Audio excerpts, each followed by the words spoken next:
Hello viewers, आज है 24 तारीख और शाम का टाइम है। और चलो आपका स्वागत करते अपने चैनल आओ बातें करें। तो बात करती मैं अपनी हेल्थ के ऊपर। हुआ ये कि कुछ साल पहले, मतलब वो ये सोचो कि जब कनिका का जन्म हुआ था उस समय ऑपरेशन हुआ था सिजेरियन से कनिका पैदा हुई थी। तो उन्होंने क्या किया था, डॉक्टर ने रीढ़ की हड्डी में इंजेक्शन लगाया था। पहले मेरे बिल्कुल रीढ़ की हड्डी में दर्द नहीं होती थी, पर वो इंजेक्शन लगाने के बाद दर्द होने लगे। फिर स्वाति पैदा हुई तो भी सिजेरियन हुआ तो भी उन्होंने इंजेक्शन नहीं लगाया। मैंने मना भी किया था, तो कह रहे थे आपको उल्टी जैसा स्वाद आएगा अगर हमने बेहोश किया तो आपको दिक्कत होएगी, तो लगा दिया था उन्होंने वैसे है। तो हुआ क्या कि उस तब से फिर मेरी दर्द जो थी कभी ज़्यादा हो जाती थी, कभी कम हो जाती थी। तो इसके लिए मैंने क्या किया था, गंगाराम में दिखाया था। कुछ साल तक मैं दिखाती रही, 1-2 साल तक डॉक्टर को। उन्होंने मेरे को दवाइयाँ दी थी, मैं खा लेती थी, और जो टेस्ट वो बोलते थे मैं करा लेती थी। तो लास्ट में जब उन्होंने एक बोला कि भाई अब ऑपरेशन करा लेना चाहिए आपको, मतलब रीढ़ की हड्डी का, ठीक है। तो फिर मैंने अपने पर जो हमारी पर्सनल डॉक्टर है उसको मैंने बताया था। तो वो कह रही थी मत कराना, क्योंकि अगर रीढ़ की हड्डी का ऑपरेशन कराया जाए तो इंसान जो है ना, मतलब पैरालाइज भी उसको हो सकता है, पैरालाइज हो सकता है, ठीक है। तो इसलिए मत कराना। तो फिर बाद में क्या हुआ, जब फिर मैं डॉक्टर की दी हुई दवाई खाती रही। वो कह रही थी अभी बॉर्डर लाइन है, अभी आपको इतनी इमरजेंसी नहीं आ गई कि आपको ऑपरेशन कराना पड़े। मैंने कहा चलो ठीक है। फिर मैंने क्या करा, डॉक्टर की दवाई खाती रही, बीपी की भी दवाई खाती रही। तो अब क्या हुआ, हाँ, तो फिर उसके बाद जो है कुछ ये पिछले दो दिन से, कल या परसों से समझ लो, दर्द मेरी इतनी ज़्यादा बढ़ गई है। एक तो वहाँ पूना गए ना, तो वो ऑटो ने झटके मार मार के मेरी हालत ख़राब कर दी, जबकि मैंने बेल्ट भी लगाई थी। अब ये कल परसों से इतनी दर्द हो रही है ना, तो मेरे को खुद ही अपने पे गुस्सा आ रहा है कि मतलब ये सोचो कि एक कदम भी मैं नहीं चल पा रही हूँ। एक कदम चलती हूँ तो उसमें मेरे को रीढ़ की हड्डी में नीचे की साइड, और वो जो है वो राइट साइड में दर्द बढ़ता है। मतलब रीढ़ की हड्डी जैसी ये है, नीचे दर्द पॉइंट से दर्द से राइट साइड को जाता है। वो दर्द इतना होता है कि एक कदम चलो तो भी दर्द हो रहा है। अभी मैं पता, कल भी मेरी बड़ी बुरी हालत रही, इतनी बुरी कि ना तो बैठा जा रहा है, बैठ जाती तो उठा नहीं जाता।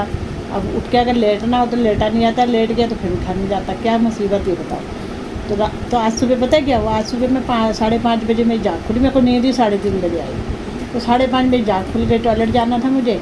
फिर मैंने सोचा पानी आ गया, मोटर चला देती हूँ। मैंने पता नहीं कितनी गिरते पड़ते मोटर चलाई, बर्तन धुले पड़े थे वो मैंने लगाए। तो उसके बाद क्या हुआ कि मोटर को वो बंद करने की हिम्मत नहीं थी मेरे में।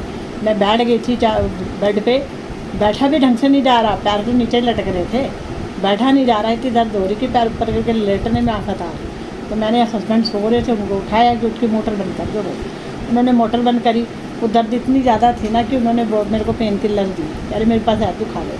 मैं कहा चल ठीक है। पीछे दवाई भी मैं लगवाती हूँ, जब ज़्यादा दर्द बढ़ती है दवाई भी दिन में एक बार, कभी ज़्यादातर एक ही बार लगवाती हूँ। रात को सोते टाइम क्या लगानी है, लेटन तो होता है, सोना ही तो होता है, फिर तब को फालतू में मैंने लगवाती। तो हुआ क्या,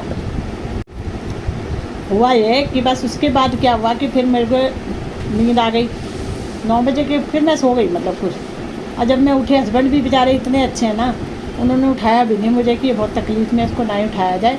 और जब मैं उठी तो देखा कि वो अपना सवेरे उठते सारी वो क्या करते हैं, सबसे पहले 2 गिलास गर्म पानी पिएंगे, फिर उसके बाद वो केला वेला खाएंगे, है ना। उसके बाद फिर 2 केले खा लेंगे। उसके बाद थोड़ी देर बाद फिर वो एक बड़ा गिलास, इतना बड़ा गिलास होता है लस्सी के साथ, हाँ मैं ख्याल तब खाते हैं 2 केले शायद, नहीं तब ब्रेड सैंडविच खाते हैं। फिर वो सैंडविच कराएंगे। आज मैं उठी ना तो उन्होंने अपने लिए सैंडविच भी, बेचारों ने खुद ही ब्रेड गर्म कर रखी 4 पीस। मुझे लगा था 2 मेरे 2 उनके। कहते मेरे को बहुत भूख लग रही, मैं खा लेता हूँ। मैंने कहा खा लो, तो कोई बात नहीं। उन्होंने 4 पीस लस्सी के साथ खाया। उसके बाद क्या हुआ, मैं उठी, अपना जो काम करने थे करके, बड़ी मुश्किल से चाय बना के मैंने अपने लिए सैंडविच बनाया, खाया। अब हस्बैंड कह रहे थे आज मुझे ऑफिस की डिस्पेंसरी, मैं इनको कह रही थी हस्बैंड को कि आप ऑफिस की डिस्पेंसरी में जाओ और डॉक्टर की परमिशन लेके आओ, मुझे ना हॉस्पिटल दिखाना ही पड़ेगा। अब मेरे को लग रहा है कि शायद एडमिट होना पड़ेगा, मुझे ऐसा लग रहा है, क्योंकि दर्द इतनी अनबेरेबल है ना कि इससे अच्छा एडमिट ही हो जाओ। तो फिर मैंने, हस्बैंड बेचारे आज चले गए, अभी डॉक्टर से बात कराई उन्होंने 2 मिनट पहले मेरी। डॉक्टर को भी मैंने बताया ऐसे ऐसे। और जाने से पहले पता क्या, मैं इनकी पाँच रोटी इनके, 2 मेरी, 7 रोटियां बनाने में मेरी रीढ़ की हड्डी में इतना दर्द, मतलब कि 10-15 मिनट भी अगर मैं सीधा खड़ा हो रही हूँ ना अभी, उसमें भी इतनी दर्द होती है कि मुझसे खड़ा भी नहीं हो जाता। बड़ी मुश्किल से मैंने 7 रोटी बनाई, ठीक है। और खाई किसके साथ, थोड़ी सी आलू की ज़रा सी सब्ज़ी पड़ी थी, आधी कटोरी के करीब, और दही पड़ा था, उसमें आलू उबले पड़े थे, मैंने रायता डाल दिया और मैंने कहा चलो इनका काम तो हो जाए, ठीक है। और अब मैंने भी रोटी खाना खा लिया है। मैं कहा कि मुझे कहते तू खाना खा लियो, उसके बाद दवाई खा लियो। दवाई मेरे को दे के गए थे, कहते दवाई खा लेना, और बेचारे वहाँ चले गए डिस्पेंसरी। देखो अगर ये डॉक्टर कोई दवाई लिख के देती है, अगर उसे आराम आता है तो ठीक है, नहीं तो मुझे कल जाना ही पड़ेगा हॉस्पिटल, ठीक है। पर मुझे तो ये समझ नहीं आ रहा कि हॉस्पिटल भी मैं कैसे जाऊँ। हॉस्पिटल में भी सीढ़ियाँ उतर के ऑटो में बैठना पड़ेगा, फिर वहाँ से डॉक्टर तक पैदल जाना पड़ेगा, तो वो तो मेरा एक कदम नहीं उठाया जा रहा। मैं अभी टॉयलेट में बैठी थी, हस्बैंड थे घर में तक, और मेरे से उठा ही नहीं गया। इतनी देर तक मैं उठने की कोशिश करती रही, इतना जोर दोनों हाथों पे लगा के उठने की कोशिश करे, उठा नहीं जा रहा, इतनी हड्डी में दर्द हो रही मेरा। मैं कहा ये तो अनबेरेबल हो गई भाई, अब तो वो टाइम लगता आ गया कि मुझे हॉस्पिटल एडमिट होना पड़ेगा। और शायद डॉक्टर ने बोला टेस्ट वेस्ट कराने के बाद कि अब करा लो, ऑपरेशन तो कराना ही पड़ेगा। अब क्या मुसीबत है बताओ, है ना। अब ये देखो बंदा कोई काम भी ना कर पाए, बैठा रहे, लेटा भी ना ज़्यादा जाए, लेटने में भी करवट बदलना भी बहुत औखा काम है, बहुत मुसीबत वाला कि एक करवट से मैं दूसरी करवट बदल रही है। 2-3 दिन से ये हाल है मेरा। इससे पहले तो मैं सुबह अपने मायके भी चली गई थी, है ना, तो तब भी दर्द था, पर तब इतना मतलब ये कि मैं वापस अकेला आ गई थी, इतना नहीं था कि अंधेरे पर था। मैं ध्यान रखती थी, बेल्ट बांध के आई थी, ध्यान रखती थी मुझे झटका ना लगे, मैं बस में आई थी, ठीक है। पर मैं आ गई थी तब, और अब तो यहाँ आके तो मेरी हालत और ख़राब हो गई है, पता नहीं क्या चक्कर है। अभी भी देखो मैं सोच रही हूँ रात के लिए सब्ज़ी बना लूँ, पर हिम्मत ही नहीं हो रही कि मैं रात के लिए सब्ज़ी बना लूँ। हस्बैंड बेचारे इतने अच्छे हैं, वो कहते मैं रोटी बना लेता हूँ, तो मैं कहा कोई बात नहीं, मैं 5-7 रोटी तो बनाने की कोशिश कर सकती हूँ ना मेरी, ठीक है। चलो देखते हैं अब क्या होता है। अभी हस्बैंड कोई दवाई ला के देते हैं मुझे, तो मेरे पास अपनी बीपी की दवाई और जो मेरी पीछे दर्द की दवाई है वो पड़ी है।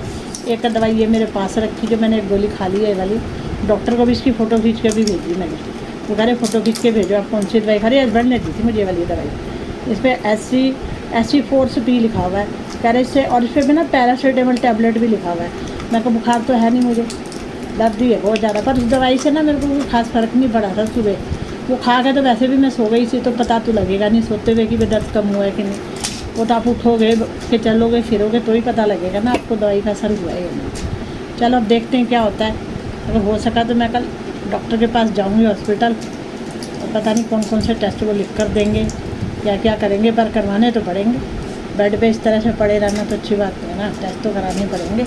मैं इलाज कराने को तैयार हूँ, ऐसी बात नहीं है, क्योंकि मेरे को भी इस दर्द से मुक्ति चाहिए। ये दर्द मेरा तब से स्टार्ट हुआ जब बच्चे पैदा हुए थे, इतने साल हो गए बताओ।